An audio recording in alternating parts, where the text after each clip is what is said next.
Gitu mapel yang terjaga dalam senyum. 4 nama terukir di jejak langkah yang tajam. Tunggul Ametung, penguasa gagah berwibawa. Namun kekuasaannya bertopeng rasa curiga dan angkara. Ken Dedes, istri sang adipati. Pesonanya bak Dewi dalam maungan bumi. Namun dalam cahaya kecantikannya tersemat takdir yang mengundang amarah. Ken Umang, sosok yang sering sekali dilupakan. Namun perannya menjadi bayang di tengah kealpaan. Ia adalah saksi bisu, ambisi, dan dosa, menyulam cerita dalam luka dan rahasia. Ken Arok, seorang pria yang datang dari kegelapan dengan keberanian dan siasat tajam, bak pedang yang menyambar. Ia melihat celah dalam istana yang megah untuk menjatuhkan penguasa Tumapel yang jatuh. Dedes tak tahu bahwa ia adalah alasan Ken Arok melangkah dalam banyak kehancuran. Namun bukan cinta yang membakar tekadnya, melainkan keinginan untuk menjadi penguasa tertinggi di dunia. Ametung tewas oleh keris sebuah senjata yang membawa ajal menyelimuti. Ken Arok berdiri di atas darah yang tumpah dengan Dedes di sisi. Tahta menjadi penjara dari ambisi yang hidup. Namun takdir tak pernah hanya menjadi satu tangan. Ken Umang menyimpan rahasia dalam keheningan malam. Dia tahu bahwa sejarah tak selalu adil dan kebenaran terkubur oleh mereka yang licik dan jahat. 4 nama ini hidup dalam banyak sejarah. Membantu cerita tentang kekuasaan dan darah. Tak ada cinta yang abadi. Tak ada ambisi yang murni, hanya jejak-jejak dosa yang abadi di bumi. Inilah pementasan Celestia Yang berjudul Sepak Terjang Ken Arok. Selamat menyaksikan.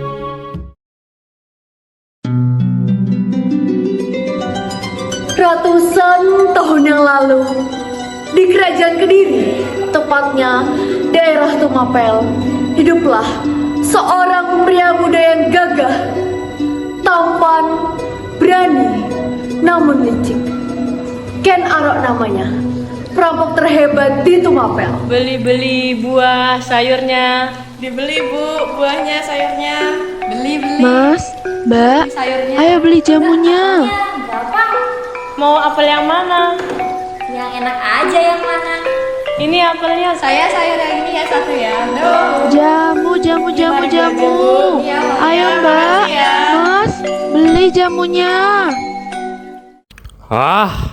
Sudah berapa lama semenjak aku menginjakkan kaki di Tumapel ini?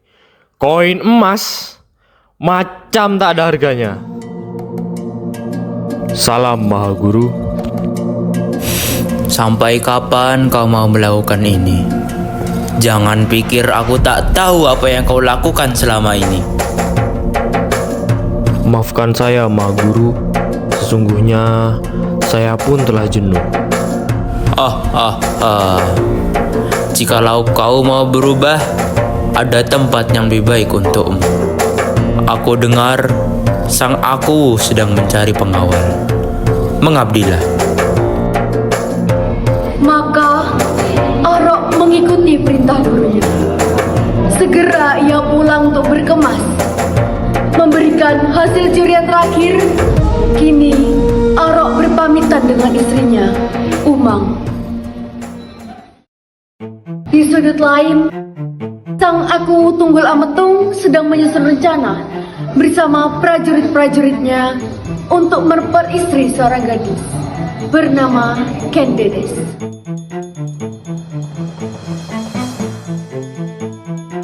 Prajurit-prajuritku, aku berencana untuk menculik seorang gadis muda. Ia adalah Ken Dedes. Siapa itu Ken Dedes? Ia adalah putri dari Empu Purwanata dari desa Panawijen. Siap tuanku. Aku berencana untuk menjadikannya sebagai istriku Kapan kita akan berangkat? esok hari. Siap tuan, akan kami persiapkan pesta pernikahan yang megah. Keesokan harinya, mereka bergegas menuju desa Panawijen.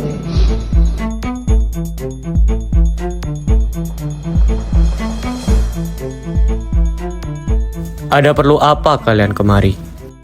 Yang pasti, Putri Empu akan bersama saya. Apa maksudmu, Ametung? Empu, maafkan saya. Prajurit, tahan dia! Hah? Lepaskan!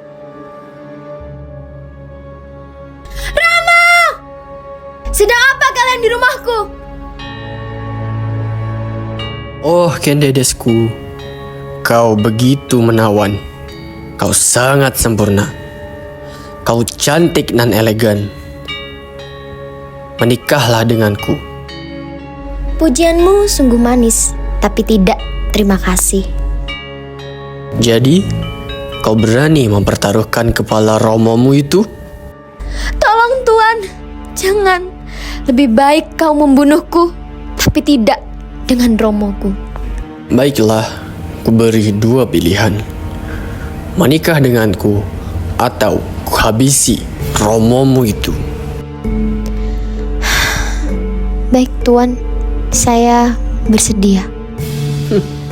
Bagus.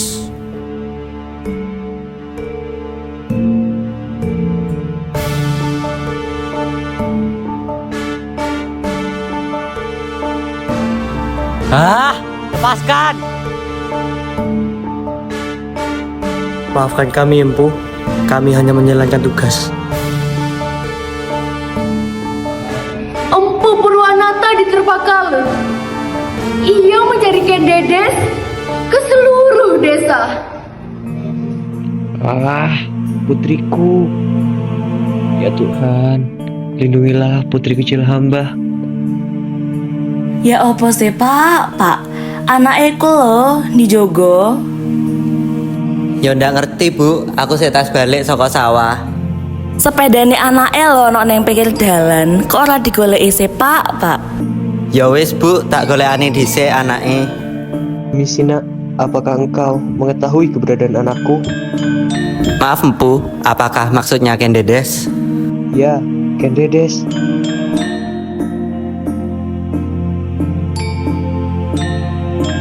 Ya apa ya bu? Anake awak dhewe kan ilang pisan. Maaf empu, kami tidak tahu menau soal ini. Baiklah kalau begitu. Maaf empu, kami masuk dulu. Selamat sore, Empu. Oh, Empu Purwo. Mengapa engkau tampak gelisah di hari yang berbahagia ini? Maaf, adakah di antara kalian yang mengetahui keberadaan anakku? Tidak, Empu. Saya tidak mengetahuinya. Apakah nona-nona benar-benar tidak mengetahui keberadaan putri saya? Maaf, Empu, kami tidak tahu.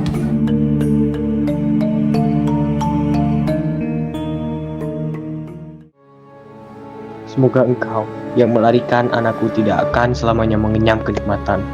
Ia mati ditusuk keris dan diambil istrinya. Demikian juga orang-orang di Panawijen ini. Tempat mereka mengambil air akan menjadi kering dan tak akan ada lagi air yang keluar dari gelombang ini. Empu Purwanata diterpa Kalu. Ia mengucapkan sumpah serapah. Akankah benar-benar terjadi? Kini, Ken Dedes telah menikah dengan Tunggul Ametung.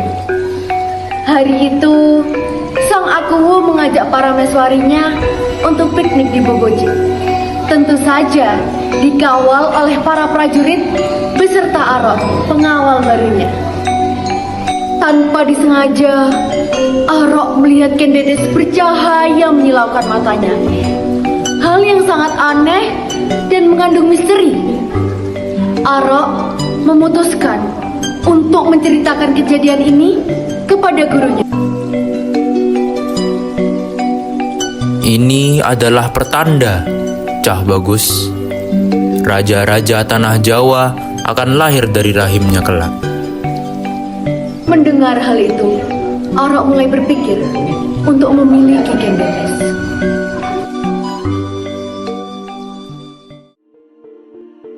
Keesokan harinya, Arok dan Kebo Ijo tengah beristirahat setelah latihan.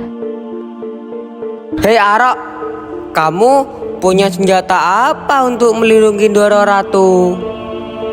Ah, orang selama ini tinjuku sudah cukup kuat kok untuk menghabisi lawan. Wah, sayang sekali. Padahal ada seorang pun di desa sebelah yang mampu menempah kode sakti. Apa benar? Siapa namanya? Tertarik juga kau Arok? Tenang saja, aku sudah pesankan satu untukmu. Datanglah pada Empu Gandring di Sanggar Tua dekat desa sebelah 6 bulan lagi. Ketika keris itu sudah selesai, ambillah. Wah, sungguh. Terima kasih, Kebo.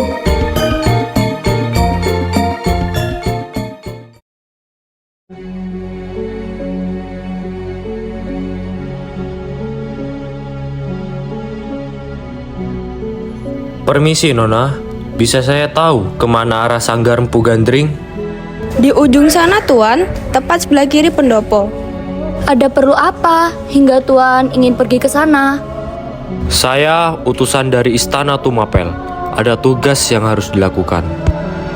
Oh, prajurit Tumapel rupanya. Apa perlu kami antar Tuan? Bila Nona-nona bersedia. Dengan senang hati, mari Tuan. Inilah rumah Sang Empu. Kami permisi Tuan. Terima kasih banyak Nona-nona. Siapa di luar? Masuklah, aku tidak tidur. Oh, Empu Gandring. Bagaimana keris yang kau pesan? Apa sudah selesai?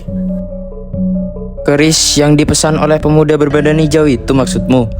Aku sudah katakan 6 bulan untuk selesai. Kini masih belum siap, nak. Memangnya kenapa bisa selama itu, Empu? Sesungguhnya membuat keris tidak membutuhkan waktu yang kian lama. Keris yang kamu mau itu bukanlah sembarang keris. Ukirannya, cahayanya yang berpendar megah.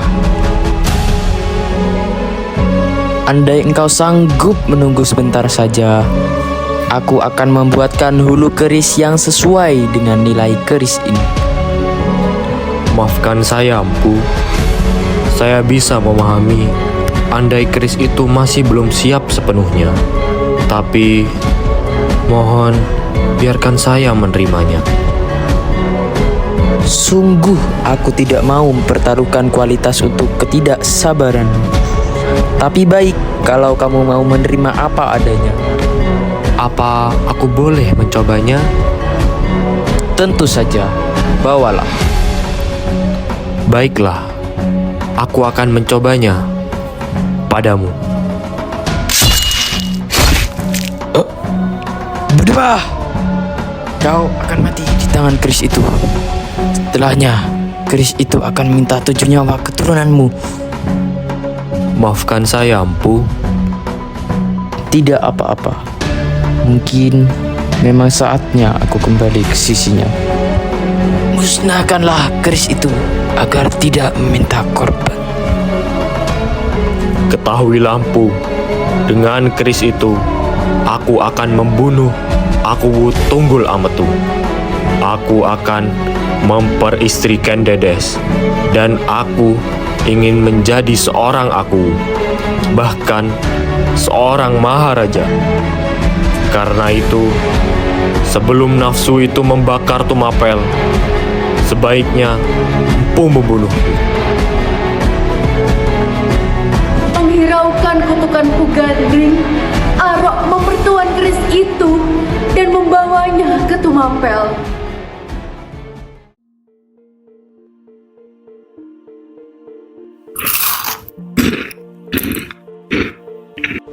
Keris baru nih. Katanya tinjunya sudah kuat. Hehe, mau pinjam? Ya maulah. Siapa yang tidak mau coba? Kalian sedang apa? Sekedar istirahat. Ini nih, ada keris bagus. Wah, siapa tuannya? Tentu saja Kebo Ijo. Iya, keris baruku nih. Banyak gaya kamu. Habis mencuri dari mana? Ngawur. Ini aku beli ya. Harganya mahal sekali. Hanya keris begitu saja. Tapi menarik juga. Apakah kalian sedang istirahat latihan berpedang? Aku mau mencobanya. Lebih baik jangan. Kegiatan seperti ini cukup berbahaya. Arok, kemari. Kembalikan kerisnya. Lantas aku yang akan membawanya pada Kebo Ijo. Ini, tapi berhati-hatilah dalam membawanya. Keris itu milikku. Keris ini milikmu. Ada apa gerangan sampai keris semegah ini dipasrahkan kepada Kebo Ijo oleh orang semaruk dirimu? Tidak. Keris ini tentu milik Kebo Ijo. Untuk yang kau katakan tadi, ya kalau kau menganggap diriku maruk, pikir saja bahwa aku tentu menginginkan keris megah itu, dan pasti aku akan melakukan usaha apapun untuk mendapatkannya, bukan? Lupakan. Mari kembali ke istana.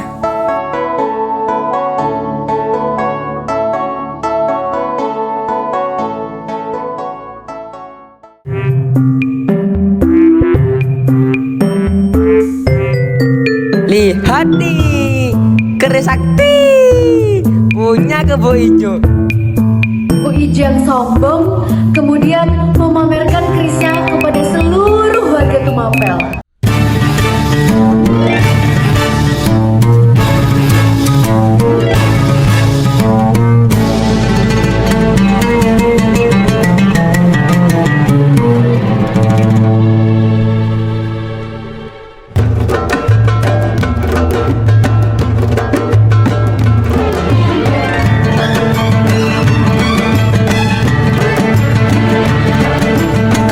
Sahabat pada yang setia, seteru pada yang derhaka. Siapa dia pahlawan perkasa yang akan menegak keadilan?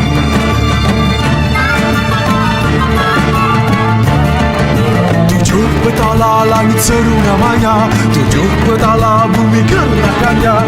Keris sakti kekuasaan raja, keris sakti kebesaran negara.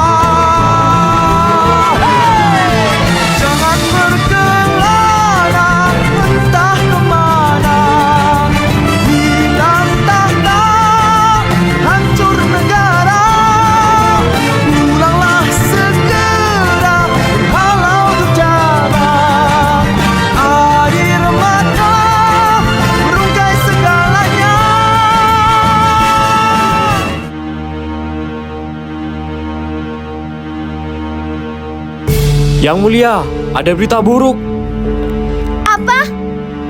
Apa yang terjadi? Mari yang mulia.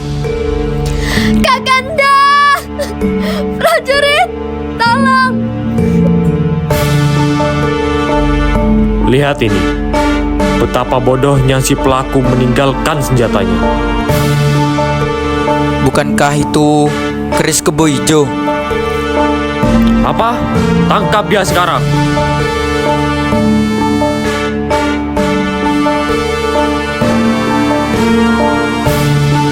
lepaskan aku. Apa yang terjadi? Aku tidak salah. Apa yang telah kamu lakukan, Kebo Ijo? Aku tidak melakukan apa-apa. Percayalah padaku. Sudah cukup. Aku sangat kecewa denganmu. Apa yang ada di pikiranmu? Padahal sudah ada bukti yang sangat jelas. Jika kamu yang membunuh Yang Mulia Aku Tunggul Ametung. Apa yang kau maksud, Aro? Bukankah keris itu milikmu? Apakah salah satu dari kalian ada yang melihatku membawa keris itu? Saudara-saudara sekalian, siapakah pemilik keris ini?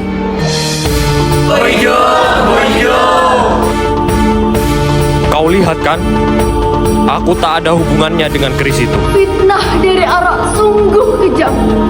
Perilaku tidak hati-hati, serta sifat Kebo Ijo yang sombong dan berlebihan dimanfaatkan oleh Arak untuk mendukung aksinya. Panggil Dahyang Logawe. Sekarang.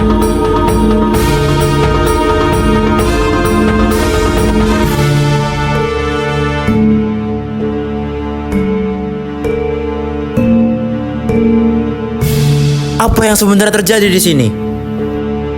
Seperti yang sudah saya ceritakan. Tolong berikan saran Tuan untuk menyelesaikan masalah ini. Bila ia telah terbukti melakukan hal yang sangat buruk itu, maka hukuman matilah jawabannya. Tetapi, jikalau Ken Dedes masih bisa memaafkan, kita bicarakan.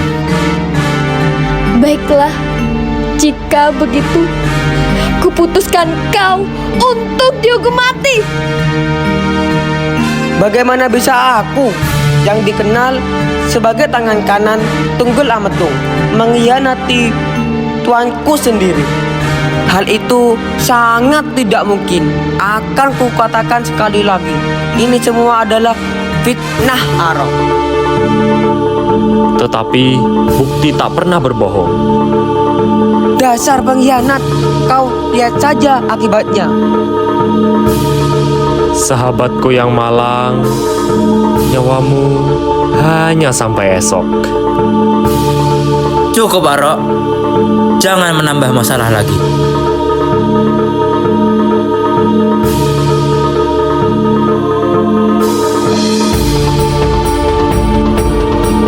Hari itu penghakiman dilakukan.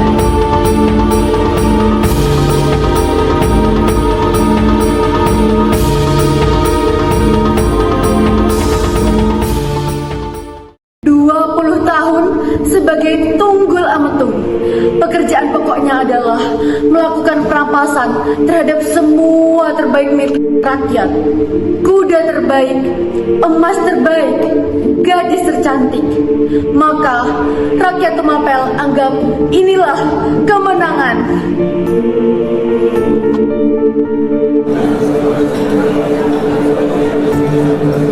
Dahyang Logawe, siapakah yang akan meneruskan Tunggul Ametung? Aro, teruskanlah langkahmu. Benar, Aro. Para iyu bertali seluruh Tumapel merestui Aro sebagai Apundu. Siapakah para meswarinya? Ken Dedes lupa pada lingkungannya. Pandangnya hanya tertuju pada Umang. Seorang gadis prajurit bermata kecil, kurus, matanya menyala, memperhatikan segala yang terjadi. Dia kian takut. Posisinya Umang Parameswari. Umang Parameswari. Umang Parameswari.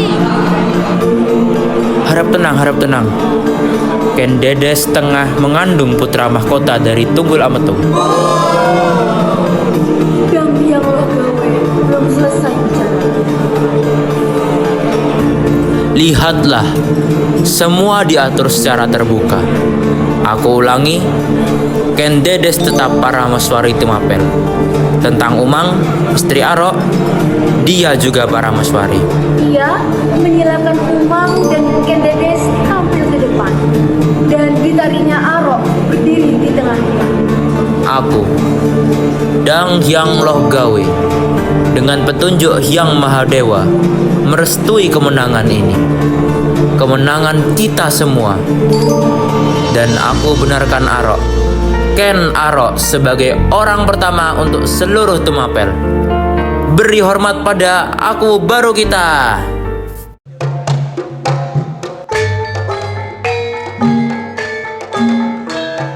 Tak seburuk yang dibayangkan. Di bawah pimpinan Ken Arok, Tumapel kian makmur. Anusapati sang putra mahkota telah tumbuh dengan pesonanya. Punya 8 orang adik, 4 orang dari ibu kandungnya, sang parameswari Ken Dedes, dan 4 orang dari ibu tirinya. Mereka bernama Mahisa Wongateleng, Toh Jaya, Agni Bayar, Dewi Rimbu, Apanji Saprang, Panji Sudatu, Tuan Wergola, dan Dewi Ranti. 1222 berdirilah Kerajaan Tumapel, dikenal juga sebagai Singosari. Kediri sudah habis ditaklukkan oleh Ken Arok. Sri Maharaja Kertajaya diyakini sudah wafat, meskipun sesungguhnya masih bersembunyi di luar sana. Ken Arok menjadi raja dengan gelar Sri Ranggah Raja Sahabatara Sang Amurwabumi.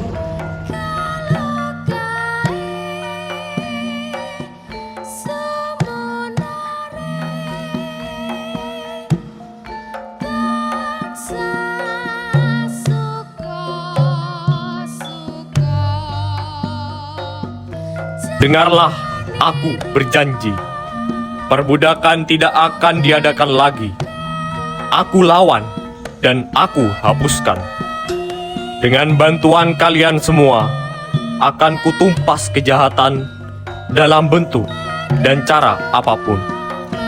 Aku tidak akan menghakimi milik kalian, juga tidak akan merampas apapun dari siapapun. 2 orang wanita ini saja yang akan menyertai hidupku sebagai istri, dan akan aku pimpin kalian menghadapi dan melawan kejahatan dari luar Tumapel, dari siapapun datangnya.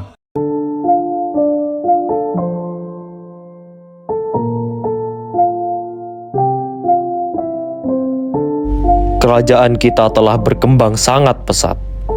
Betapa bedanya dengan dulu. Daerah Panjalu yang baru saja kita taklukkan tentu saja membutuhkan raja baru.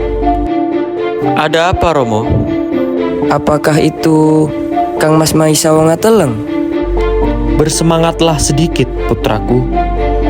Mari kita lihat siapa putra Tumapel yang akan segera naik tahta. Apa maksud Romo? Bukankah selama ini akulah putra mahkota? Bersabarlah, Anusapati. Begitulah ayahmu. Aku akan bicara denganmu. Tunggu, Anusapati.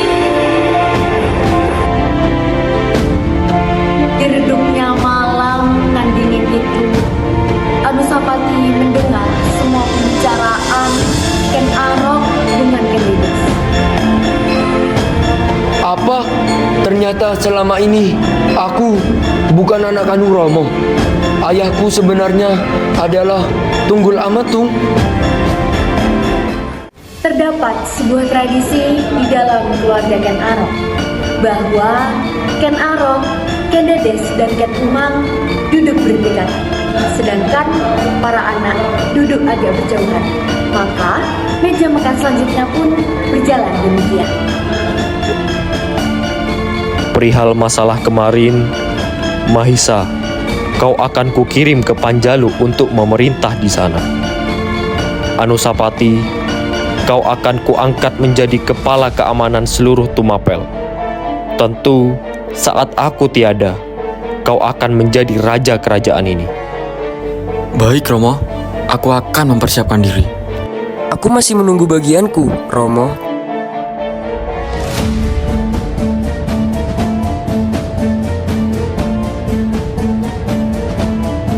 Ki Pengalasan menyamar sebagai seorang daya, menemukan kecaman keris Silahkan Tuan. Assalamualaikum! Prajurit, tangkap dia!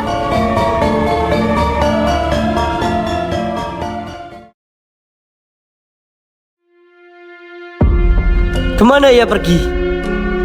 Lihat, sepertinya dia pergi ke sana. Cepat, kejar dia.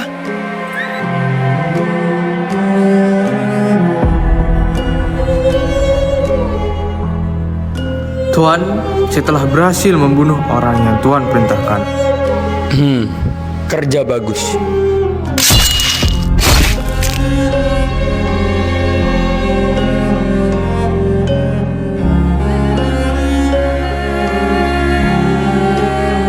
Halo Kang Mas. Wah, seperti biasa, kau cekatan sekali. Aku hanya membayar seseorang untuk membunuh pembunuh ayah kandungku. Tenang saja, kau tidak perlu membunuhku juga. Beri aku wilayah sebagai uang tutup mulut. Kita bicarakan saja besok.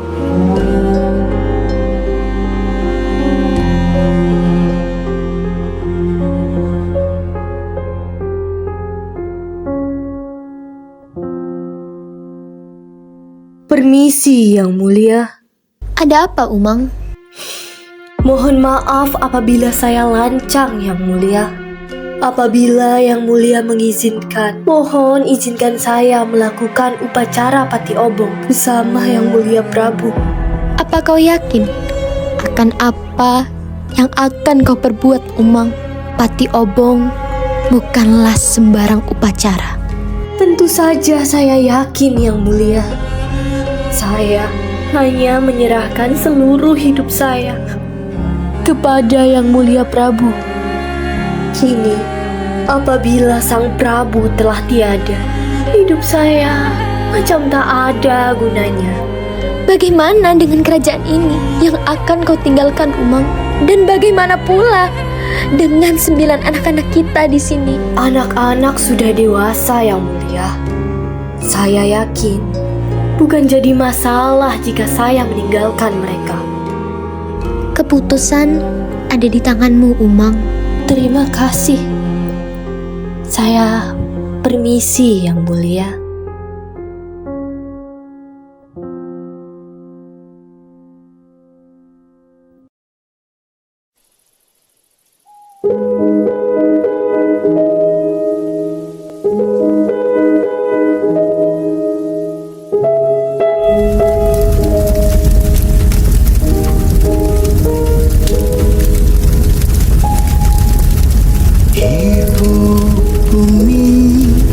Popo angkoso mangku bumi mangku angkoso ingsun ngadeg setengah jagat manunggaling kawula Gusti.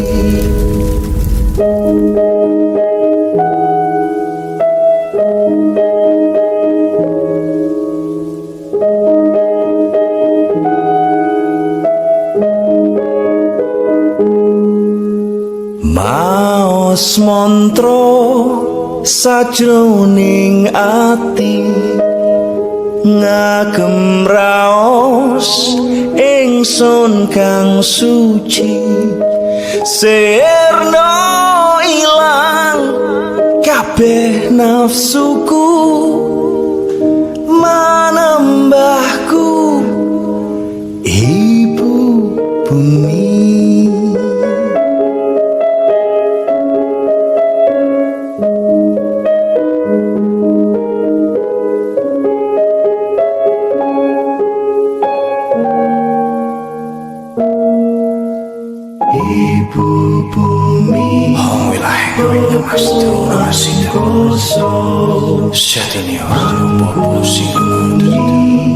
Mangku sirno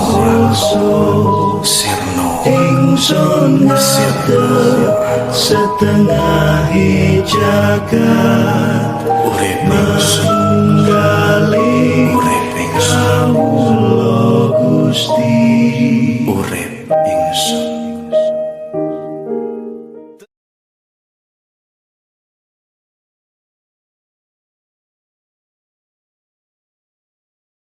Nanta, ayo main. Udah sore, nanti aku dicari Romo dan Bio. Apa itu? Jadi, pesan moral dari cerita ini bahwa ambisi harus dikendalikan dengan moralitas. Dan kekuasaan tak menjamin kebahagiaan. Sebab kekuasaan dan kekayaan hanyalah sementara, sementara kebaikan akan dikenang selamanya.